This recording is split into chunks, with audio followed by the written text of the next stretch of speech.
ஜெய் ஸ்ரீராம். தேகத்தை உடையவனின் உடல் சிறுவயது இளமை முதுமை என்று கடந்து செல்வதைப் போல ஆத்மா மரணத்தின் போது வேறொரு உடலுக்கு மாற்றமடைகிறது. நிதான புத்தியுடையவர் இது போன்ற மாற்றத்தால் திகைப்பதில்லை. பகவான் கிருஷ்ணர் அத்தியாயம் 1 ஸ்லோகம் 14. அர்ஜுனா, மரணம் என்பது தேகத்துக்கு மட்டுமே.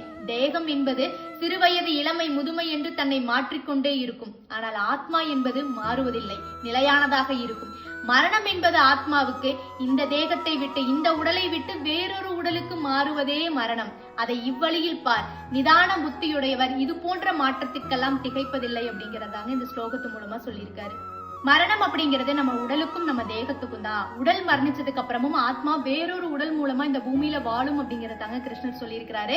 நம்ம வாழ்க்கையில சில நேரங்கள்ல நமக்கு பிடிச்சவங்களுடைய மரணம் அப்படிங்கிறது நம்ம மனசுல நீங்கா ஒரு துயரத்தை ஏற்படுத்தி இருக்கும். சோ அதுல இருந்து வெளியில வரணும் அப்படின்னா அவங்களுடைய ஆத்மா இந்த பூமியில தான் இருக்கும், வேறொரு உடல் மூலமா இருக்கும் அப்படின்னு நினைச்சு பாத்தீங்கன்னா அதுல இருந்து மீண்டு வர்றதுக்கு உங்களுக்கு மிகப்பெரிய ஒரு உதவியா இருக்கும். ஜெய் ஸ்ரீராம்.